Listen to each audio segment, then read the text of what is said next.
दोस्तों पिछले साल इस साल भी हमने बड़े पर्दे पर धुरंधर की कामयाबी देखी. You know, the sleek operations, the high octane chases, the clear cut heroes and villains.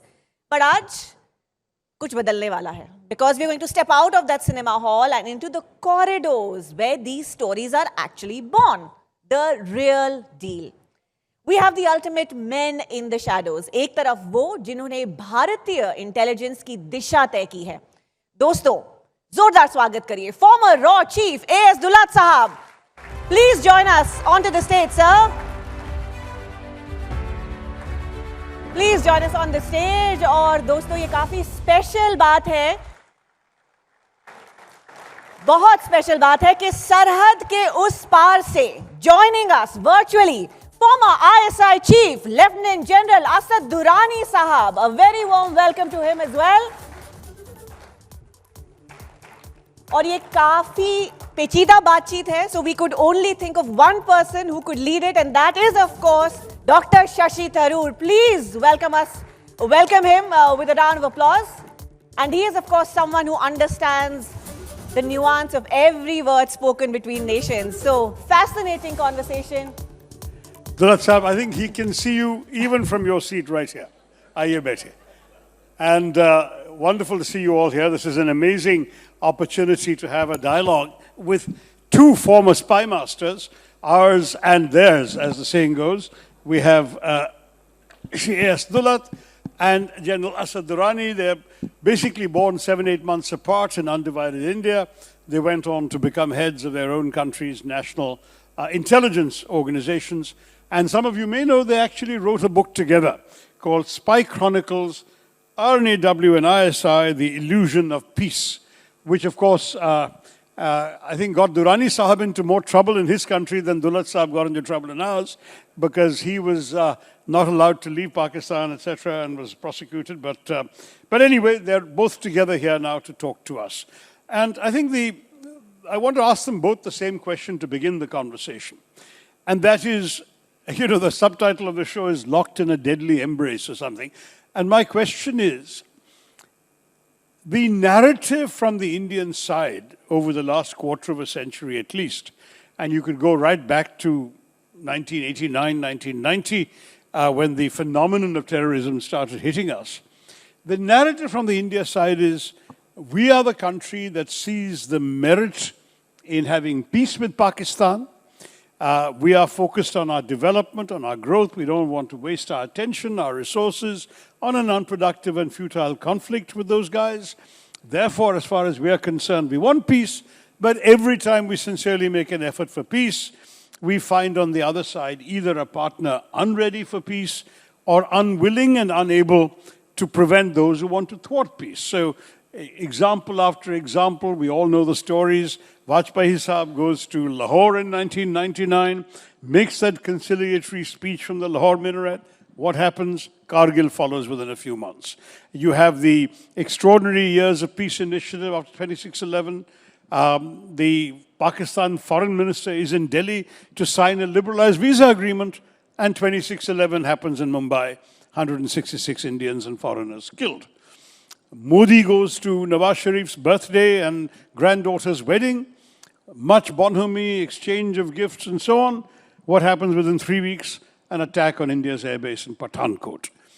Every single peace initiative from India, as the Indians see it, has been betrayed, undermined, or destroyed by willful terrorist action from Pakistan, which the government or the authorities they're talking to from India, from Delhi, prove unable or unwilling to prevent.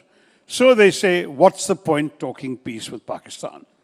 Dulat Sahab, what is your answer? Can we ever move away from this logic? Is peace even a prospect? Absolutely, we must never give up on peace. It's something that should be natural to our two countries. We were one once upon a time. And I can tell you, being a Punjabi and a Sikh, that if you go to the Punjab, there is a very strong feeling that we should, open up with Pakistan and have better relations with Pakistan. So it's not as if nobody wants peace with Pakistan.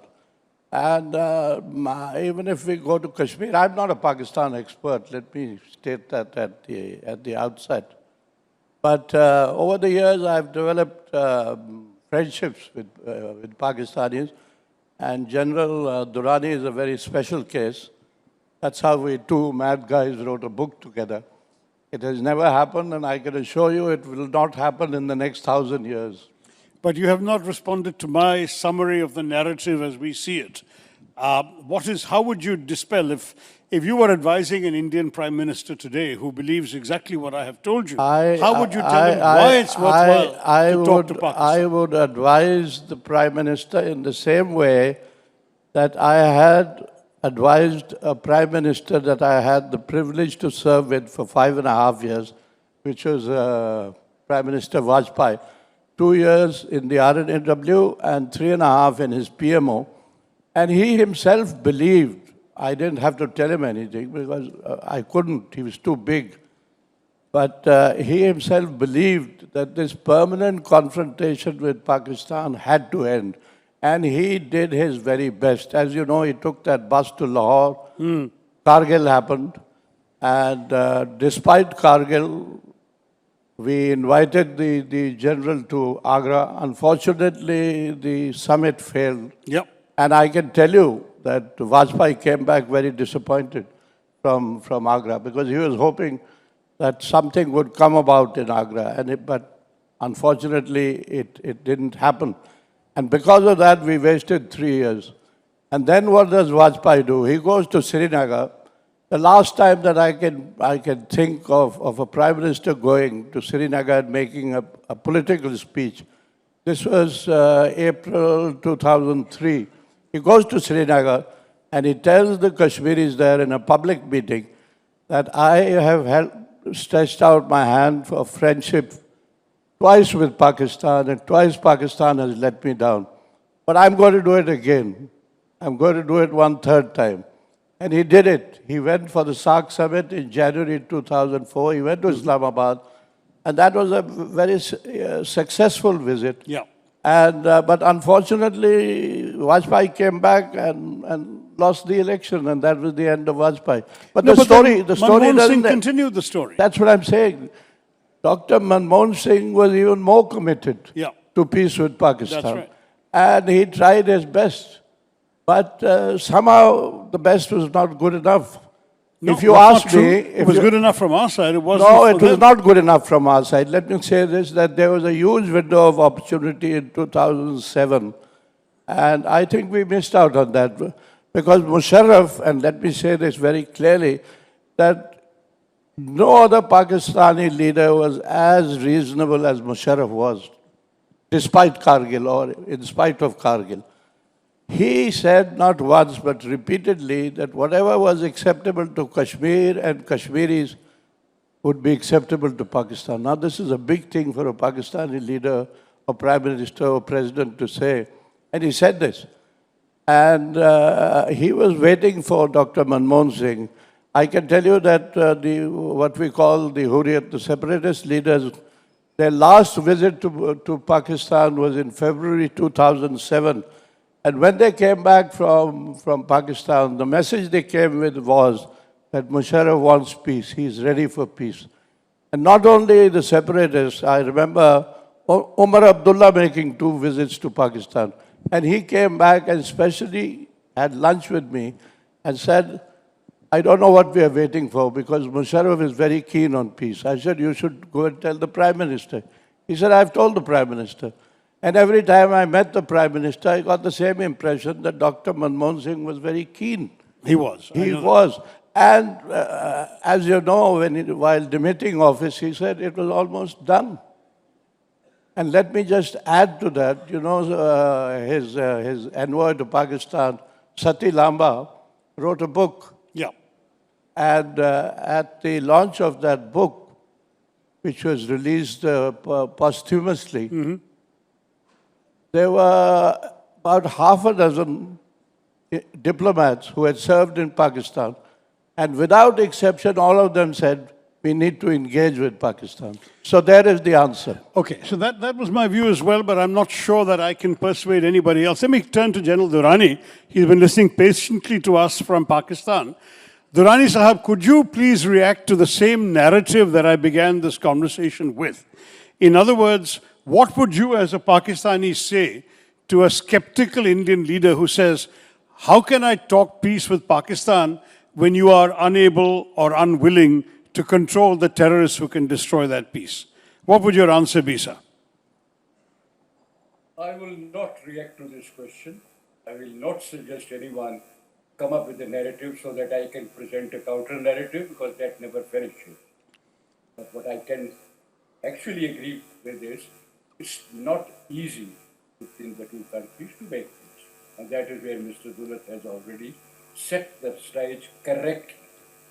And in the book, if my assessment was, there is a good reason why it doesn't happen, because changing the status quo requires a huge amount of price. It costs. Peace has a cost. Compromises have to be made. And if one side or the other or both are comfortable with the status quo, they think they can manage it, they can, handle an odd episode here and there, they will not pay that price, because that price is often greater than the price of conflict. Haven't we seen that for the last about 7 decades?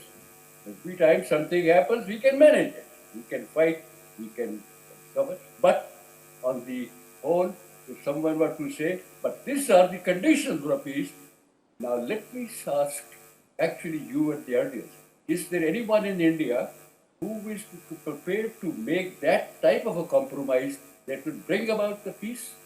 Yes, sir. So the question is exactly what you said is what Narendra Modi was prepared to do in December 2015, January, February 2016.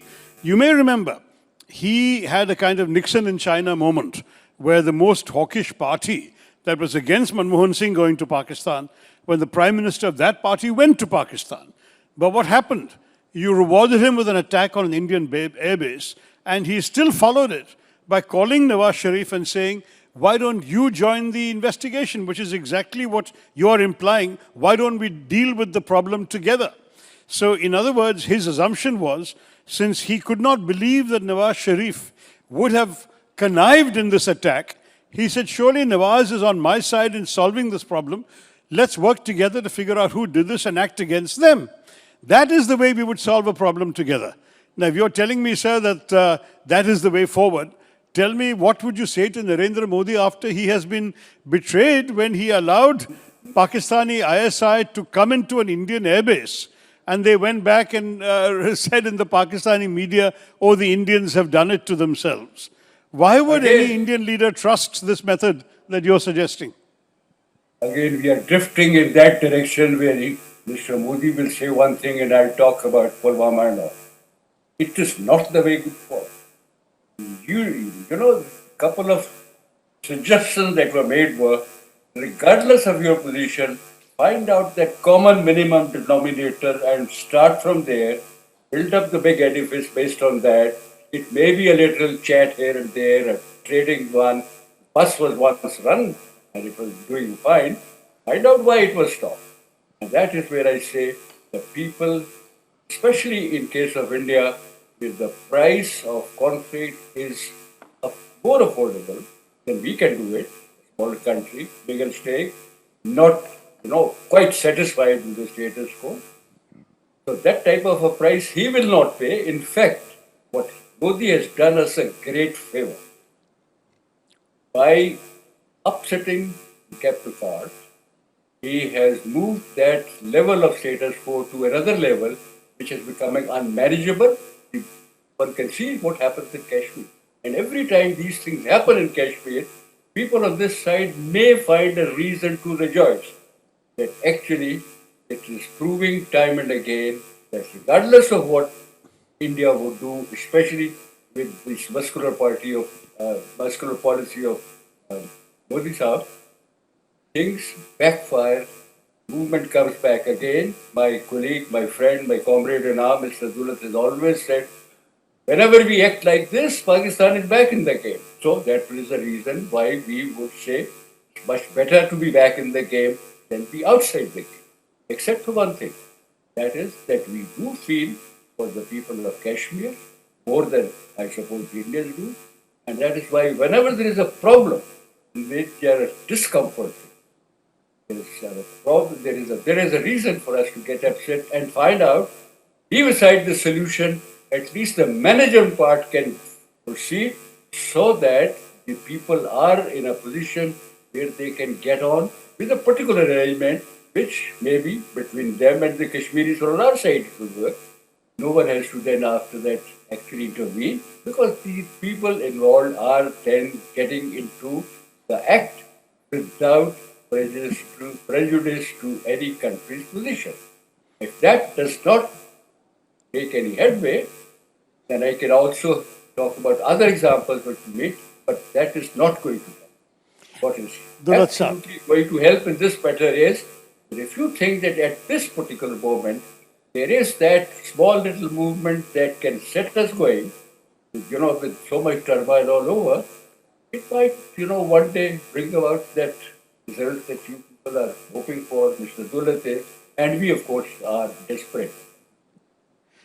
Let me ask Dulat Saab to comment on that. I must admit I'm not totally convinced, even though I come from an opposition party that has historically wanted peace and dialogue with Pakistan.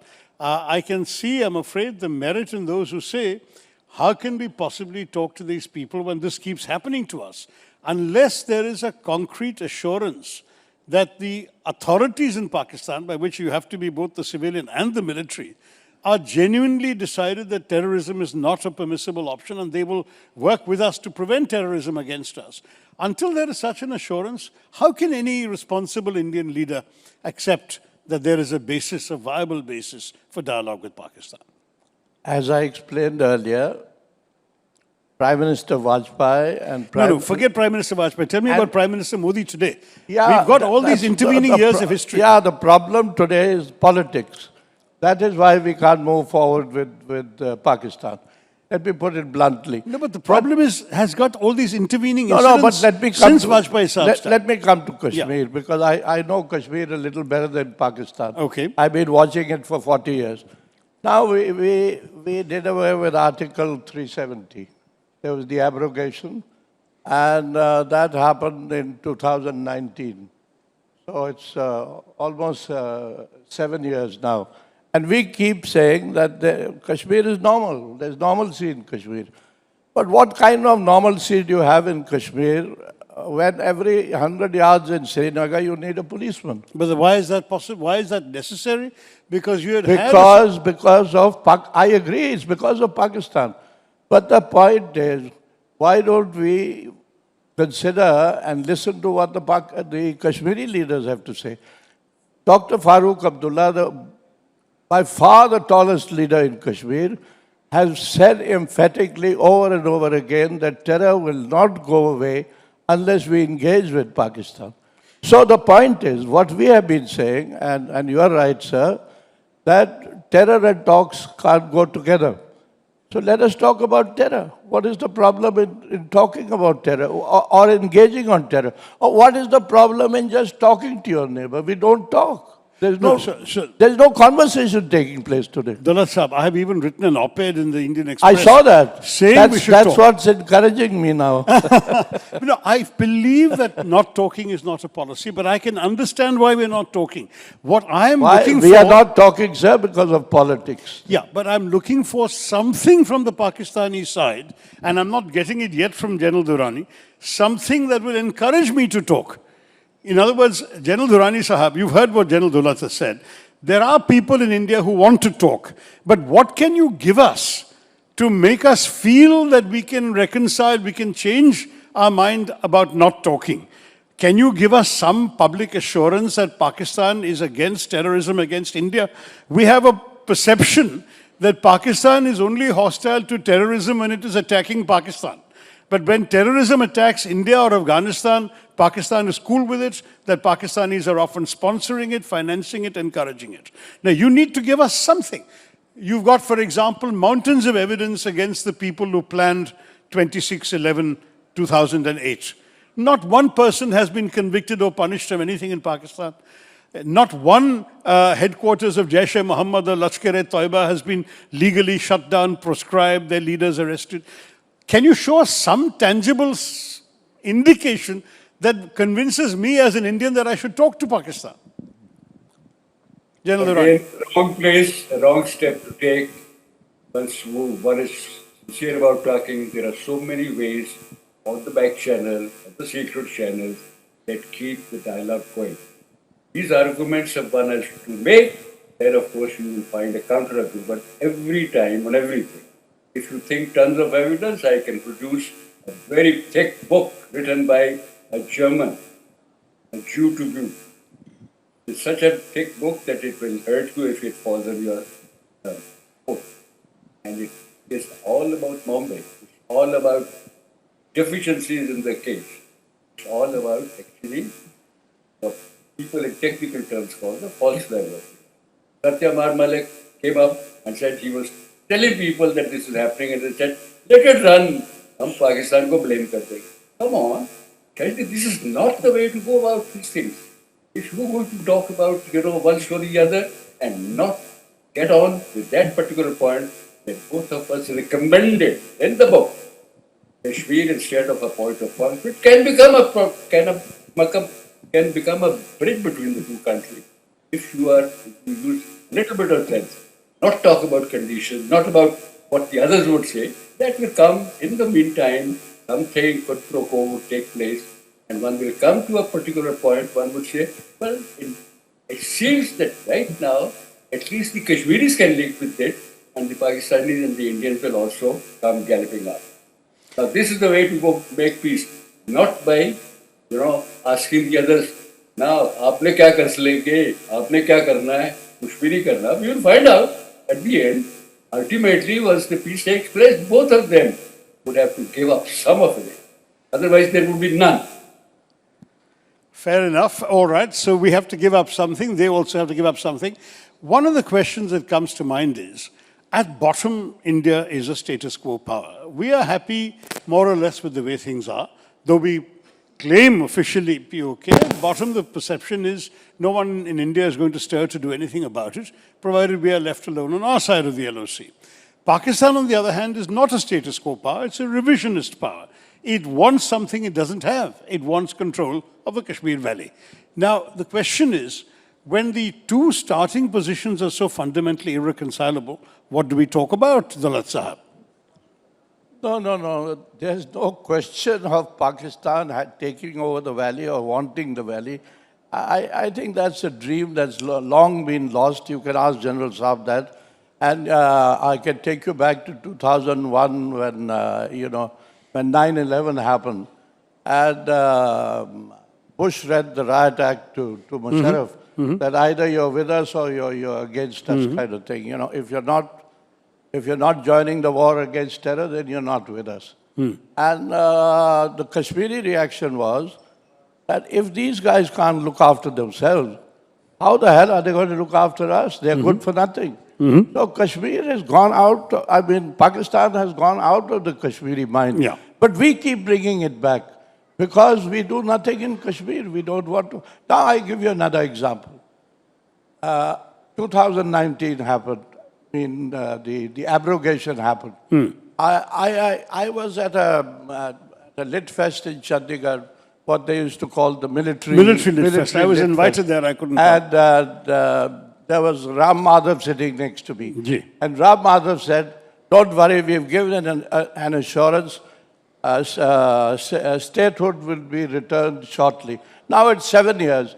And poor Omar Abdullah keeps crying and keeps coming to Delhi. I think he's given up hope now. He realizes what Delhi is all about, that he's not going to get statehood. No, the Kashmiri realizes he won't get statehood. That's the reality, I'm telling you. No, that will change. I think for whatever reason, the government is holding on to that as a lollipop to be given later. But I spoke in Parliament on that occasion, and I took very much the stand that this should not be denied. But let me just move back to General Durrani for a minute and ask him the same question I just asked General Dulat, do you feel that in terms of what Pakistan wants out of this, that there could be a viable starting point short of a change in the territorial arrangements? Do you think that Pakistan would be prepared to give up its fantasy that the present line of control is not the de facto or the de jure, beg your pardon, final line, and that Pakistan still has hopes of a border readjustment? Because if there is that in the back of Pakistan's mind, no one in India would be prepared to talk seriously, and that's something you have to understand. General Durrami, sir.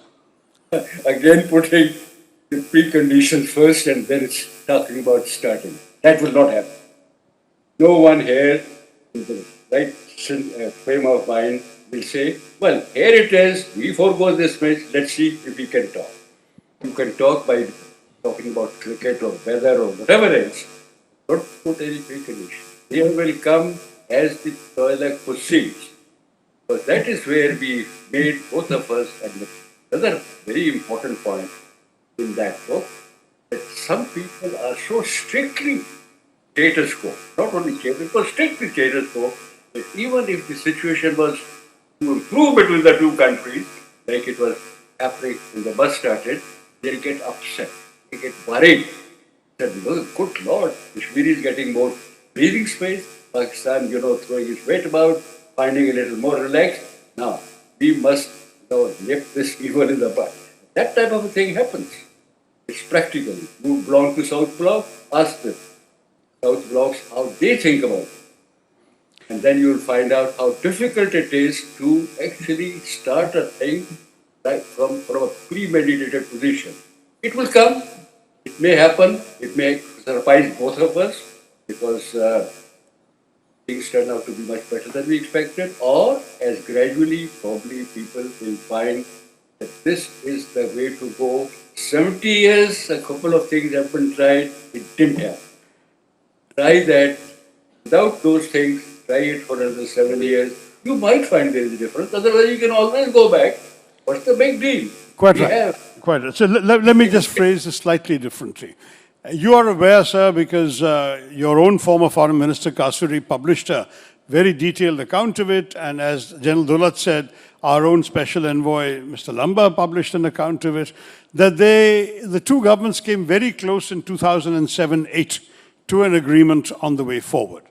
Do you think that those proposals agreed in the back channel between the two governments, or between Dr. Manmohan Singh Special Envoy and General Musharraf Special Envoy, which then became unviable when General Musharraf's political position became untenable in Pakistan in 2008. Do you think that those elements could be the basis for starting a new conversation, or are those completely unrealistic and out of date today, 18 years later? Well, the 4 points were quite reasonable. The Kashmiris on the other side actually were hoping that something will come out of it. The way of presenting was not very good. It should not have come from Pakistan. Then the other side would think that there may be something more in it when we read it. But talking about, those 4 points and the result they were so important, if we were so close to a particular breakthrough, then they would not have ended just because Musharraf left. Not Musharraf only. It was about Kashmir, it was about the two countries. One would have picked up the thread from there and says, okay, we do not know what they agreed for, but now we can carry out a little more transparent process. We find out what will happen. It did not happen. People did not even respond to those things. Although the points were, I think my comrade in arms, Mr. Dulat, is a bigger fan of those 4 points. I can find 1 or 2, but I still would say at least that was something on the table, and 1 or 2 points could have been proceeded upon, but they did not. But why didn't they, sir? Because of 2611. 2611 happened in 2008. I think again there is a little unwillingness to see. There was definite willingness on Dr. Manmohan Singh's part to proceed even in the post-Musharraf era, and the body language coming out of the Zardari government was very positive. But then 2611 happened, and clearly very many elements of the Pakistani establishment would have had to participate in what happened there. Since you would not give up, then I suppose you are forcing me to talk about certain things that happened before that, after that. Please, talk about it. I will once again resist it and say, please do not provoke that, because even when Musharraf-Singh went for the coronation of Modi the first time, he went there against, he took great risk, and he was attacked by your foreign secretary. Now these things can be talked about, and then you will find out that Modi's landing to attend the granddaughter marriage was not out of any goodness of heart. He'd badmouthed Pakistan in Dhaka and Kabul, and now he was there just to show, regardless of I do, these people will refuse it. That is why I said these are not the arguments to start with. If you think that it has not worked, find out something else, and maybe you can have some hope. As far as the timings are concerned, timings are very important, and that is where one says people keen to keep the status quo will scuttle these efforts just at that time when there was As far as timing is concerned, I wrote in a book many decades ago that the problem with India and Pakistan is they shout cease and fire at different times. But anyway, Dulat Sahab, how would you react to this same question of whether the Kasuri Lamba revelations constitute a viable basis for dialogue, or whether they are now overtaken by events? Definitely, they were a basis for dialogue and taking things forward. But now I don't think anybody is willing to talk about Musharraf's 4-point formula or whatever it was. Basically, there is only one point, and there is only one way that there can be a settlement. You know, if you talk to the Kashmiris, he says, I want a full and final settlement to Kashmir. There is no full and final settlement, let me tell you. It will never happen. But there is a way to settle, and that settlement is on the line of control. All you need is 1 point. You don't need 4 points. You settle on the line of control, you'll have peace for the next 15 years. And this is what Farooq Abdullah has been saying. If we're willing to do that, are the Pakistanis willing to do that and surrender their public claims? Well, when Musharraf said 4 points, this is what it meant. This was the crux of the whole thing. The rest was only cosmetic, you know. But the cosmetics were important. They were important. They could have happened, coming and going and trade. And joint institutions. Yeah. That's okay. That was easy.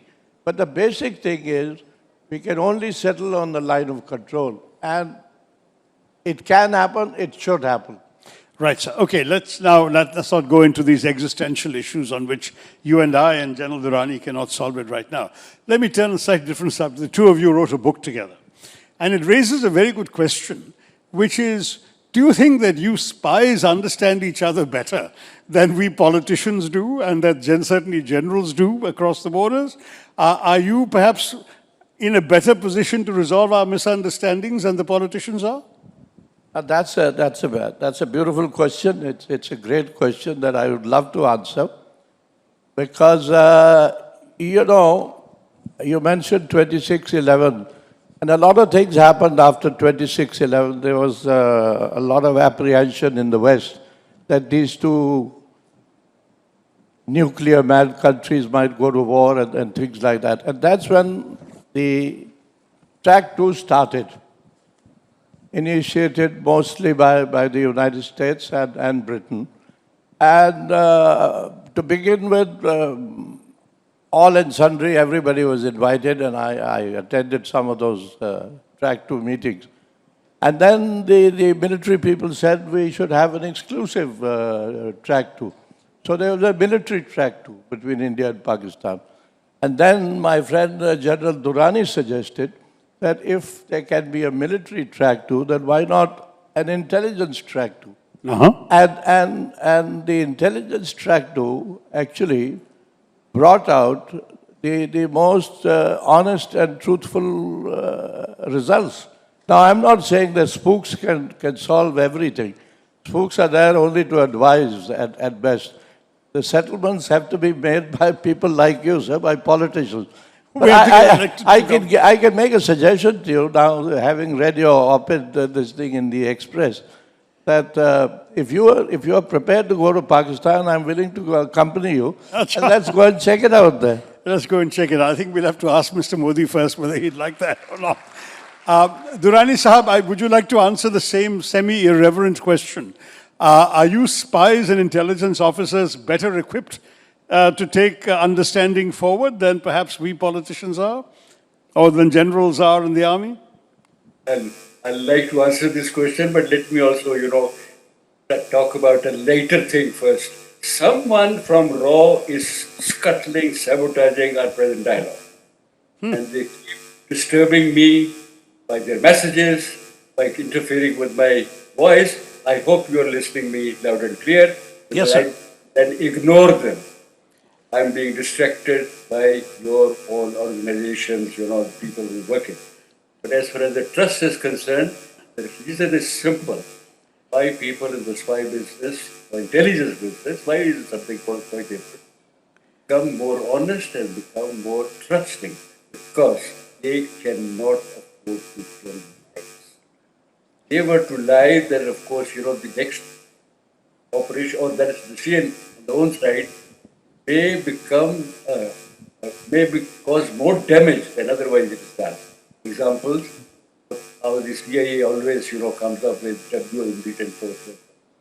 They have to put themselves in the shoes of the other people, and that's why develop some sort of an apathy, localitis in the terms that you use in diplomat. And that is why they like to talk about certain things. They know the other people know what the situation is. There's no point lying to them. You can lie to the politician, you can lie to the public, but not to the intelligence man. That's The interesting. man has already told him, well, this is what the Indians think about you, this is what they're going to say. So why don't we come out clean? That's the reason. Thank you. That's a good way of looking at it. Acha, Dulat Sahab, one question that comes to mind is, obviously in this age of technology, technology must have come into intelligence gathering, surveillance, interception, all of that very much more than in the days when you were heading RNAW, but I'm sure you're up to speed with all that's going on. So assuming that both sides are doing a lot of technological snooping on each other, what about human intelligence? Is there still, are there Pakistani spies in our midst? Are there our spies in their midst? Can you tell us what you think? Oh, sure there are. Definitely there are. And they get caught every now and then. There is a... But it doesn't hit the headlines. There is a Kulbhushan Yadav who's been in Pakistan for so many years now. And I remember Kasuri Saab visiting Delhi, I think must be about 10 years ago. And Kasuri Saab said to me, isn't there some way that we could start talking and talking sense with each other? I said, go back and release this fellow, Kulbhushan Yadav. What is he there for? He's been there long enough. Well, they've sentenced him to death, as you know. Yeah. So coming back to my suggestion that why don't we go to Pakistan?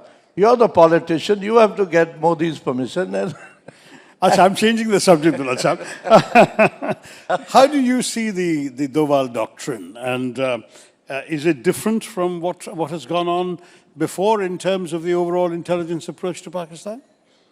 well, I can tell you what the great M.K. Narayanan has said about this. And, he was our big boss.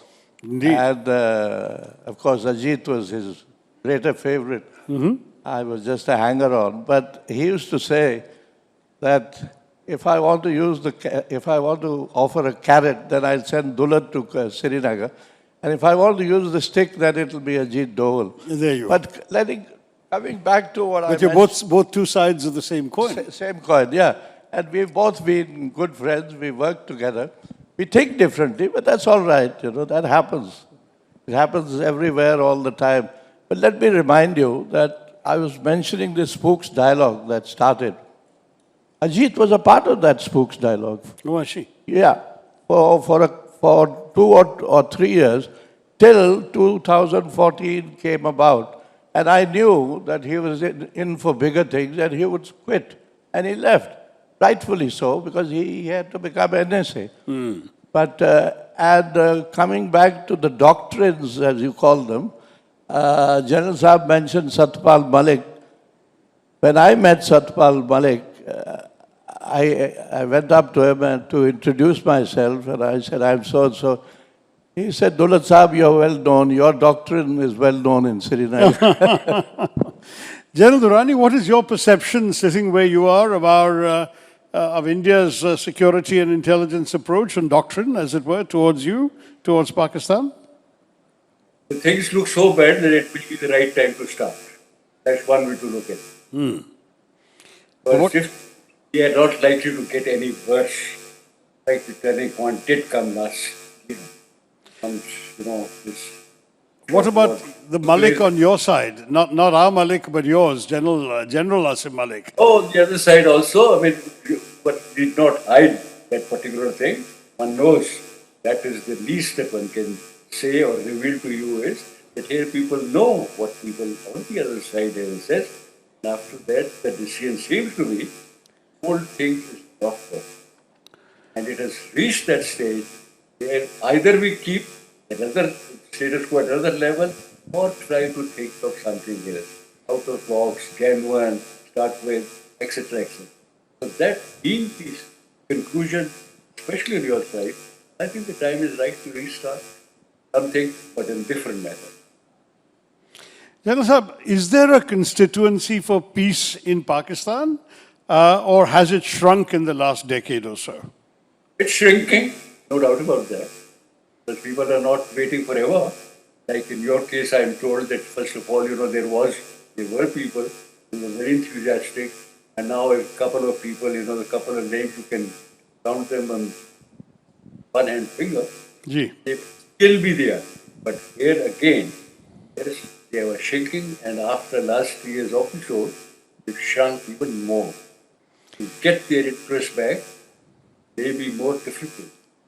To short it out. Dulat Sahab, how would you answer that question about us? Is our constituency for peace shrinking in India? Oh, there's hardly a constituency left now. That's right. Where is the constituency? It's all politics, That's why I keep repeating politics. Unless you put politics aside, I don't think there's any scope for diplomacy anywhere.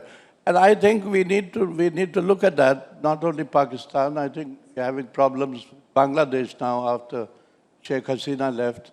And I think the whole neighborhood needs to be looked at. Would you be in favor of resuming non-political, non-governmental contact with the two countries? For example, resuming cricket, resuming visas for Pakistani singers, actors, musicians. This is one possible way of creating a constituency for peace. I'm all for it. Visas is the easier way. It's been long overdue. We should get high commissioners back, open up a bit. Cricket is more difficult. What is the point of playing cricket if you can't shake hands with each other? If we're playing, we should shake hands. Yeah, so I think we shouldn't play cricket at all. It's better not to play than not to shake hands. It's ridiculous. It's not cricket. Exactly. Well, on that too, I have written in articles. I'm afraid I've nailed my colors to the mast. Let me remind you, sir, that it's the Brits who taught everybody cricket. And in Britain, in England, till 1963, there used to be a distinction. Gentlemen and players. Gentlemen and players. And it was the time of Ted Dexter, right, who was a gentleman, who agreed that they could do away with that distinction and call them all cricketers. Very soon, I don't think we'll have cricketers left. Oh, I think you're being too much of a pessimist. General Durrani, sir, in Pakistan, would you say there would be any support for a resumption of, shall we say, non-political, non-governmental contacts between the two peoples, easier visas, easier travel, sporting exchanges, cultural exchanges, artists, musicians? Is there any support for that kind of thing on your side of the border? Or would it be a suicide for any politician to suggest that? Depends on whom you send. Now I'm just thinking of a particular group that India decides to feed, to talk to Pakistan. It consists of A.S.Dulat, Mani Shankar, and so forth. Such people, if they say that they are coming, they may come by any means. You'll find people here lined up to receive. So find out the right type of people. So that's actually a very old Afghan principle. Not only Jirgas and so on. Jirgas may accomplish something, but it there are people who have credibility on both sides. If they go and knock at their doors, half the battle is already won. Because it cannot be said go. Cannot be said go get lost. Sir, but you know from the Nixon in China moment that it is precisely the hardliners who have most credibility as peaceniks. If people have been peaceniks when it's not fashionable to be peaceniks, and they go, who will listen to them when they come back? That is the question, sir. So send Duval. And Duval, if you want that type of a breakthrough, send him. We'll find out what happens to him in the process. But as far as that principle is concerned, yes, a political hardliner may find making concessions easier. But that again is, neither here nor there. He will not do that. People who have, for a period of time, tried peace, for all people who had peace at heart, Desai, Chandrasekhar, Okay, sir. Vajpayee, and a couple of others who were, I forget. Okay, well, we have just 1 minute left. Let me ask you to give us a final sort of two-sentence message to the Indian people at the end of this conversation. What would you like to leave us with? We just have 1 minute left in the time. Please, General Durrami. And then I'll turn to you, Dulat Sahab, for your one sentence back. I don't have to give a message to the people who already know the problem is.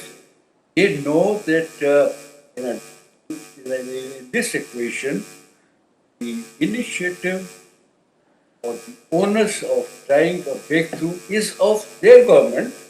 And their government, since it's not going to do that, so their first guns have to be turned towards them and says, stop.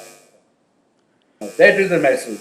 You can tell your people, force your government to move, there will be enough responses. Thank you, General Durrani. General Dulat, Mr. Dulat, my good friend, do tell me, what would you want to end this conversation with if you were conveying a message to your good friend, General Durrani, from here?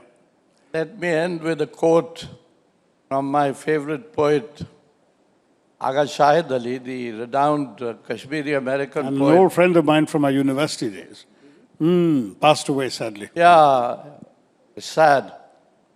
He says in a short poem, it's just been, his latest book of selected poems is just out, called The Last Speaker. And there's a short poem there called Farewell, in which he says, if only somehow you could be mine, what is it that would not be possible in this world? Now, this he wrote in the context of the exodus of the Kashmiri Pandits from the valley in 1990.